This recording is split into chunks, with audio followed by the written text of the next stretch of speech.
Presidenti Amerikan Donald Trump do të kryesojë takimin e parë të bordit të tij të paqes me çështjet pasgjidhura mbi të ardhmen e Gazës që varen nga një ngjarje që pritet të përfshijë përfaqësues nga më shumë se 45 shtete.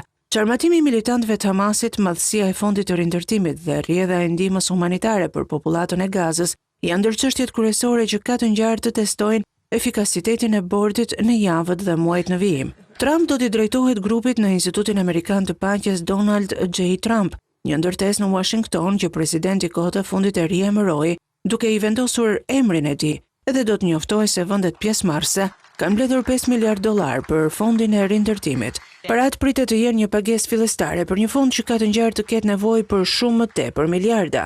Në shumën prej $5 miliardë është përfshihen edhe nga $1.2 miliardë e dhënë nga dy aleantët arab të Washingtonit në Gjerin Persik, Emiratet e Bashkuara Arabe dhe Kuvajti. Bordi i paqes i Trumpit ka qenë i diskutueshëm në fakt.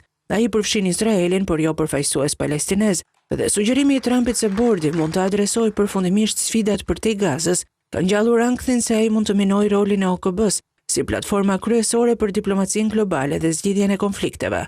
Zyrtarë të lartë amerikan thanë se Trump do të njoftojë gjithashtu se disa vende po planifikojnë të dërgojnë me mira trupa për të marrë pjesë në një forcë ndërkombëtare stabilizimi që do të ndihmojë në ruajtjen e paqes në Gaza. Zyrtarët amerikanë thanë se delegacione nga 47 vende plus Bashkimi Evropian pritet të marrin pjesë në këtë ngjarje. Lista përfshin Izraelin dhe një gamë të gjërë vendesh nga Shqipëria në Vietnam. Megjithatë, ajo nuk përfshin anëtarët e përhershëm të Këshillit të Sigurimit të Kombeve të Bashkuara, si Franca, Britania e Madhe, Rusia dhe Kina.